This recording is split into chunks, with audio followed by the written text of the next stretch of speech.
আপনার প্রথম আলো অনেকগুলো ভিডিও প্রতিবেদন করেছে এই জরিপটা নিয়ে, এবং তারা গাল ফুলিয়ে বলতেছে যে বিএনপি এখানে 65% ভোট, প্রায় 66% ভোট পেয়ে তারা ক্ষমতায় যাবে। এবং যে আপনার তারেক রহমান, উনি কোথায় যাবে, উনি হলো আপনার মানে কি বলে প্রধানমন্ত্রী হবে। এবং এখানে জামায়াত ইসলামীর ভোট দেখানো হয়েছে মাত্র কত পার্সেন্ট, এখানে 25%। আওয়ামী লীগও কিন্তু ক্ষমতায় যেতে পারে, সেটা কিন্তু 7% সম্ভাবনা। তো এখানে এনসিপি এর ব্যাপারে বলা হয়েছে কত, 0.8%। অনেকেই খুশি, বিশেষ করে বিএনপির লোকজন তো যার পরে খুশি খুশি হয়ে প্রচার করতেছে। কিন্তু এই জরিপটার আড়ালে একটা ভয়ঙ্কর শয়তানি আছে প্রথম আলো, মারাত্মক একটা শয়তানি আছে। মারাত্মক শয়তানিটা কি সেটা আজকের এই প্রোগ্রামে বলবো, এবং সেই সাথে আরো কিছু বিষয় আপনাদের বলবো, যেটা আসলে এই জরিপটা সম্পূর্ণই ভোগাস মার্কা একটা জরিপ, সম্পূর্ণই মানুষকে বিভ্রান্ত করার মতো একটা জরিপ।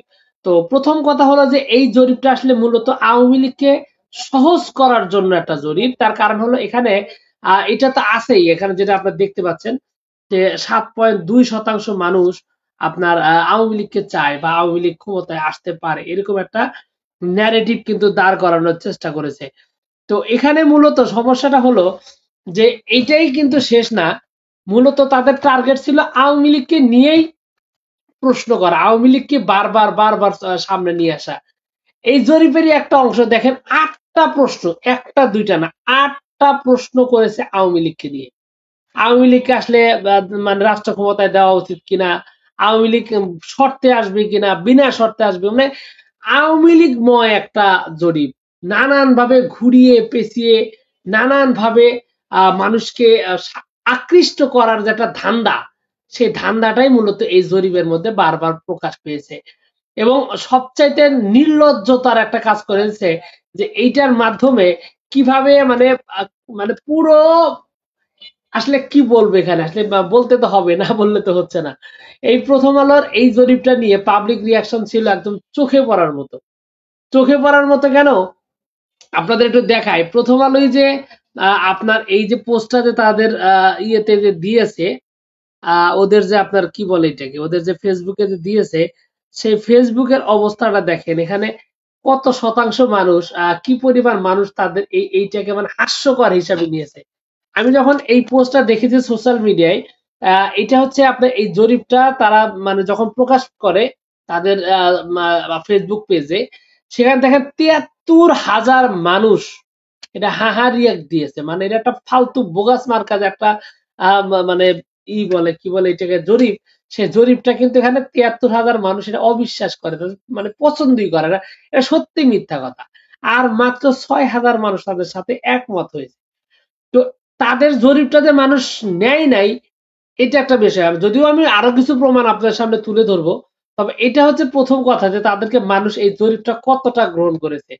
এই জরিপটা সম্পূর্ণ ভোগাস মার্কা একটা জরিপ, এই জরিপের কোনো বাস্তবতা নেই। আরো একটা বিষয় আপনাদের সামনে আমি একটু তুলে ধরি, আর সেটা হলো যে আপনারা জানেন যে ডাকসু নির্বাচনের আগে আগে এরকম জরিপ কিন্তু হয়েছিল। তো ডাকসু নির্বাচনের এই জরিপগুলা কিন্তু দেখা গেছে যে আসলে আহ, আপনার ওই ইসলামী ছাত্র শিবির, ইসলামী ছাত্র শিবিরকে তারা মাত্র 9% দেখিয়েছিল। কিন্তু আব্দুল কাদেরের ক্ষেত্রে যেটা হয়েছে, তাকে দেখা যাচ্ছে 18%, আর আবিদুল পাইছিল আপনার 46%। আর ওই যে উমামা ফাতেমা, উনি পাইছিলেন আপনার কত, 12%। আপনি এই জরিপটা যখন সামনে আনা হয় তখনই বোঝা যায় যে এদের উদ্দেশ্যটা আসলে ভিন্ন। তৎকালীন সময়ে যে জরিপগুলা চালিয়েছিল, এই যে আপনার আওয়ামী লীগকে সহজীকরণ করার মতো যে যতগুলো প্রতিষ্ঠান রয়েছে, এরা আসলে বাস্তবের সাথে কোনো মিল নাই, এরা আসলে মাঠে যায় না। মাঠের যে মানুষের মনের খবর, সেই খবরটা সম্পর্কে তাদের কোনো ধারণা নাই। এই কারণে তারা নিজেদের মতো করে মন গড়া করে কি করে এই জরিপগুলো প্রকাশ করে। তো মন গড়া ভাবে জরিপগুলো প্রকাশ করার কারণে কি হয়, মানুষ কিন্তু তাদেরকে কোনোভাবেই অ্যাকসেপ্ট করে না, তাদেরকে কোনোভাবেই পছন্দ করে না। বা মানুষ তাদের এই সমস্ত কার্যকলাপ দেখে তারা হাসাহাসি করে। তো হাসাহাসি করে কি কারণে করে, যদি প্রমাণের কথা যদি বলেন, তাহলে চলেন আরো কিছু প্রমাণ আপনাদেরকে আমি একটু দেখাই। সেটা হলো এই জরিপটার দিকে একটু খেয়াল করেন, তাদের এই যে জরিপটা, এই জরিপের একটা হাস্যকর একটা ব্যাপার আছে। আর সেটা হলো যে জুলাই গণ অভ্যুত্থান, জুলাই গণ অভ্যুত্থান আসলে বাংলাদেশের মানুষ তারা নাকি ওন করে না। আপনি একজন সাধারণ একজন মানুষ হিসাবে নিজেকে প্রশ্ন করেন, যে অভ্যুত্থান বাংলাদেশকে বদলে দিয়েছে, যে অভ্যুত্থান বাংলাদেশ থেকে ক্ষমতাসীন একটা দলকে বাদ দিয়েছে, যে গণ অভ্যুত্থান বাংলাদেশের দীর্ঘদিনের রাজনৈতিক দলকে ছিটকে দিয়েছে, বাংলাদেশ থেকে বিতাড়িত করেছে, সেই গণ অভ্যুত্থান নাকি নির্বাচনে প্রভাব ফেলবে না। মানে এর চাইতে হাস্যকর কথা, এর চাইতে হাস্যকর যুক্তি আপনি আর কোথাও পাবেন না। এইটাই হচ্ছে বাস্তবতা। তো আপনার এই যে প্রথম আলো যে এই জরিপটা চালিয়েছে, এই জরিপটা ছিল কি সম্পূর্ণ একটা মানে আওয়ামী লীগময় একটা ফালতু গণ বিচ্ছিন্ন একটা জরিপ। এই জরিপটার মধ্যে আপনি আপনি একটা গ্রামের যেটা চাষাভুষা আছে তাকে গিয়েও যদি বলেন যে আপনার 2024 সালে 5ই আগস্টের যে ঘটনা, এটা আসলে কি পরিস্থিতি ছিল, ওই এলাকায় যে রাজনীতিতে যারা নিপীড়ন নির্যাতন করতো তাদের যে একটা ক্ষোভ, ভোটার আওয়ামী লীগের যে ভোটার রয়েছে সাধারণ ভোটার, তারা কাদের ভোট দিবে এটা একটা প্রভাব, এই সব কিছু কিন্তু এই নির্বাচনের সাথে এই গণ অভ্যুত্থান একবার অঙ্গাঙ্গিন ভাবে একবারে জড়িত, একটা আরেকটার সাথে জড়িত। অথচ প্রথম আলোর যুক্তি অনুযায়ী মাত্র 4.7% মানুষ মনে করে যে কি আপনার এই যে গণ অভ্যুত্থান, এই গণ অভ্যুত্থানের সাথে নির্বাচনে প্রভাব ফেলবে। আর বাকি মানুষগুলো মনে করতেছে প্রভাব ফেলবে না। 30% মানুষ বলতেছে যে সামান্য অল্প কিছু মনে পড়বে, 38% বলতেছে এগুলো কিছু। মানে এই জরিপটাকে আপনি কিভাবে কোন দিক দিয়ে আপনি বৈধতা দিবেন? এই জরিপকে আসলে বৈধতা দেওয়ার সুযোগ আছে? আসলে এখানে বৈধতা দেওয়া বিশ্বাসযোগ্য মনে করার কোনো কারণ নাই। কারণ এই জরিপটা হয়তো সম্পূর্ণ আওয়ামী লীগকে নরমালাইজ করার জন্য এবং বিএনপিকে খুশি করার জন্য। বিএনপিকে কেন খুশি করা লাগবে? কারণ এই যে আপনি উত্তর আছে দেখেন, এনসিপি কত 0.8% মানুষ তাদেরকে সমর্থন করে। এখানে একটা উত্তর আছে। এই এনসিপি কিন্তু গেছিল প্রথম আলোকে গুড়িয়ে দিতে। তো এইটাকে আপনার শেল্টার দিয়েছে কেনা, শেল্টার দিয়েছে মির্জা ফখরুল বিএনপি। এই জন্য তাকে খুশি করে 65-66% তাকে দেখিয়েছে এবং তাকে মনে করিয়ে দিয়েছে যে এই যে তুমি তো আমার শেল্টার দিছিলা, বাঁচাইছিলা, যার কারণে আমি তোমাকে 65% তোমার জিতাই দিলাম এবং সারা দেশের মানুষ এটা দেখবে এবং মনে করবে যে তাদের বিশাল জনপ্রিয়তা রয়েছে, এরকম একটা চিন্তা ভাবনা বা এরকম একটা প্রতিদান কিন্তু তারা দেওয়ার এখানে চেষ্টা করছে। তো প্রথম আলোর নিউজ যে কি ধরনের কতটা নিম্নমানের নিউজ, তার আর একটা ঘটনা আপনাদের একটু দেখায়। হ্যাঁ, এই দেখেন তারা আজকে একটা নিউজ করেছে। এই নিউজে কি বলছে যে কোথাকার কোন চ্যাঙ্গু ব্যাঙ্গু, তারা কি ট্যাটু করছে, একই ট্যাটু করছে নাকি মানে এরা আবার কাপল। আপনি বলেন যে তাদের এত বড় একটা নাম, এই নিউজটা করে তারা কি বুঝিয়েছে? তাদের বিশ্বস্ততার জায়গা, তাদের যে বিশ্বাস করতে হবে এই কথাটা যে আসলে মিথ্যা, সেটা প্রমাণ হয়েছে এটার মাধ্যমে। কোন দেশের কোন লোক তারা জামাই বউ একই ট্যাটু করলো না দ্বিতীয় ট্যাটু করলো, এতে দেশবাসীর মানুষের কি উপকার হবে? এটা কি, এটা মূলত কি জিনিস? আচ্ছা, আমি আর একটা জিনিস, আর ভুলভাল নিউজ করে তার আর একটা প্রমাণ আপনাদের সাথে, সবই কিন্তু আজকে লেটেস্ট, এগুলা কিন্তু আগের না। এখানে দেখেন ওরা ফেসবুকে ক্ষমা চেয়েছে কিসের জন্য? একটা তথ্যগত ভুল, সংশোধনী তথ্যগত ভুলের কারণে সংবাদটি এখানে ওনারা চেঞ্জ করে দিয়েছে। তো এই প্রথম আলো করে বাংলাদেশের জরিপ, এই জরিপ আমাদেরকে বিশ্বাস করতে হবে, বাংলাদেশের মানুষকে বিশ্বাস করতে হবে, যারা সম্পূর্ণ ভুয়া ভোগাস নিয়ে থাকে আর যাদের মাথার মধ্যে সবসময় ভারত আর আওয়ামী লীগ, ভারত আর আওয়ামী লীগ, এর বাইরে কিচ্ছু নাই। পুরাপুরি একটা সন্ত্রাসী কার্যকলাপ। এরা কি করে? তথ্য সন্ত্রাস বলবো আমি। কারণ কি, এরা বিএনপির পুরোপুরি ভাবে বিরুদ্ধে।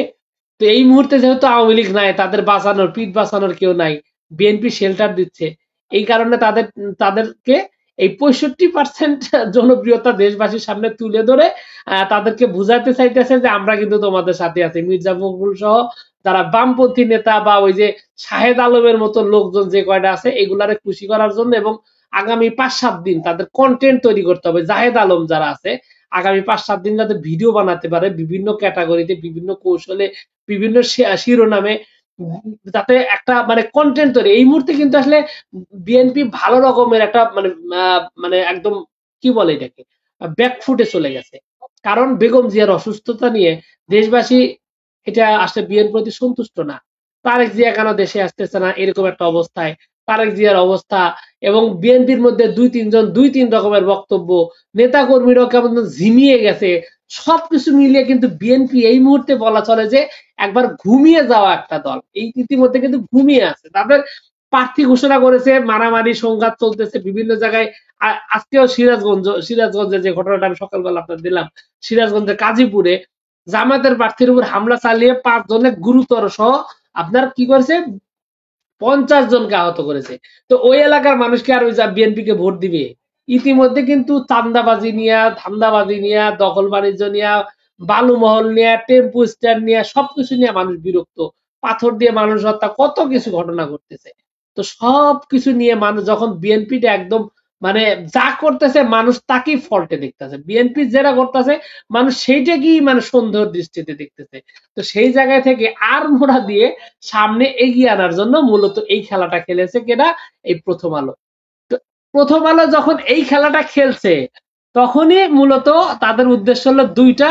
প্রথমত হলো এই সুযোগে আওয়ামী লীগকে একটু ফোকাসে আনা, এবং এই যে বিএনপির যে বুদ্ধিজীবী আছে যারা দীর্ঘদিন যাবৎ চাপে পড়ে গেছে সোশ্যাল মিডিয়ায়, তারা সেভাবে সুবিধা করতে পারতেছে না, তাদেরকে একটা লাইম লাইটে আনার জন্য 2-4 দিন একটু মানে খাওয়া পড়া জানে চলে এরকম 2-4টা ভিডিও কন্টেন্ট মন্টেন্ট বানানোর জন্য, টক শোতে দিয়ে একটা টপিক আনার জন্য, একটা দোষ আনার জন্য এই জরিপটা চালানো হয়েছে।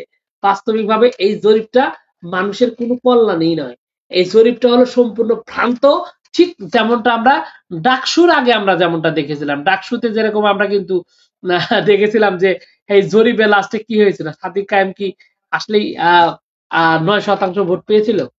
কি হয়েছিল আপনারা যদি জানেন, 9% ভোট কিন্তু সাদিক কায়েম পায় নাই। এই যে এখানে সবচেয়ে বেশি আবিদুল, ডাকসুতে ছাত্রদল কয়টা কয়টা মানে ই পাইছে, কয়টা উত্তর দেন, একটা পাইছে। তারপরে এই যে আপনার কি আব্দুল কাদের কি উনি কয়টা ভোট পাইছিল মনে আছে? হ্যাঁ, এই যে উমামা ফাতেমা ওনার অবস্থান কি হয়েছিল? এই যে ভ্রান্ত মার্কা যে জরিপ, যে জরিপটা আনা হয়েছে বিএনপি কে একটু নেতা কর্মীদের জিনিয়ে থেকে একটু তুলে আনার জন্য, একটু মার্কেটে একটু জাগ্রত করার জন্য, আওয়ামী লীগকে একটু নর্মালাইজ করার জন্য, এই সমস্ত কারণে এই প্রথম আলো এই গেমসটা খেলছে। কিন্তু সত্যিকার অর্থে এই গেমসটা আপনার পাত্তা পাবে না। যে কোনো মুহূর্তে আপনার এই মুহূর্তে যে ন্যারেটিভ গুলা, যেমন আপনার পিনাকি ভট্টাচার্য, এটা নিয়ে যদি আমি বলবো যে 2 মিনিট যদি কথা বলে এই জরিপ শেষ, এই জরিপের কোনো মূল্যই থাকবে না। আমি তো সাধারণ মানুষ, 2-4টা বিষয় আপনাদের সামনে তুলে ধরলাম, ওনারা তো সিনিয়র মানুষ।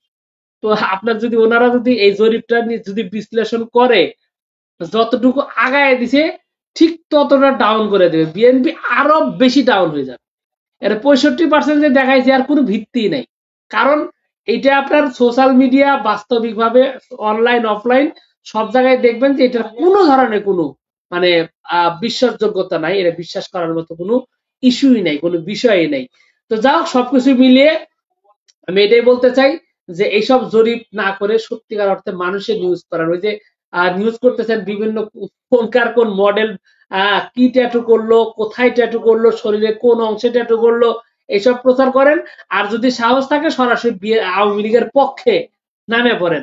এর আগে তো গোয়েন্দা বাহিনী দিয়ে বিভিন্ন ভাবে মানুষকে হেনস্থা করতে, গুমের সাথে জড়িত, আলেমদের হত্যার সাথে জড়িত প্রথম আলো, আলেম হত্যা, গুম টুম, এগুলো সবগুলোর সাথে কিন্তু বিভিন্ন ভাবে আমরা কিন্তু দেখেছি, এবং বিভিন্ন আলেম কিন্তু এই বিষয়ে কথা বলেছেন, সরাসরি প্রথম আলোর বিরুদ্ধে কথা বলেছেন।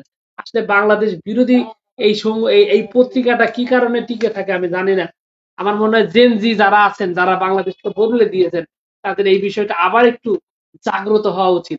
এরকম একটা বাংলাদেশের মধ্যে বাংলাদেশ বিরোধী কার্যক্রম চালানো একটা প্রতিষ্ঠান, যেটা বিএনপি কেও এর আগে কি করেছে আমরা দেখেছি, কিন্তু জঙ্গিবাদের সাথে জড়িয়েছে বিএনপি জামাতকে, হ্যাঁ সন্ত্রাসের সাথে, চাঁদাবাদীর সাথে, কত কিছু, কত নোংরা নোংরা সব হেডলাইন করা এই পত্রিকাটা এখনো টিকে আছে বাংলাদেশের মাটিতে। আসলে সেটাই সবচেয়ে বড় প্রশ্নের জায়গা। এই জায়গাটা বাংলাদেশে আসলে শত্রু না চিনে শত্রুকে প্রশ্রয় দেয়, এটা একটা ব্যাপার আছে। কিন্তু শত্রুকে চিনে জেনে যদি কেউ শত্রুকে প্রশ্রয় দেয়, তাহলে এর সাইডে দুঃখ আর কিছু নাই। তো সবকিছু মিলিয়ে এইটুকু ছিল আজকে আমার কথা। আশা করছি আমার তথ্য, আমার কথাগুলোর সাথে একমত হবেন। যদি দ্বিমত হন অবশ্যই কমেন্টস করে জানাবেন। কোনো প্রশ্ন, কোনো অভিযোগ থাকলে তাও কমেন্টস করে জানাতে পারেন। তো ভিউয়ার্স, আপনাদের সকলকে অনেক অনেক ধন্যবাদ। আসসালামু আলাইকুম ওয়া রাহমাতুল্লাহ।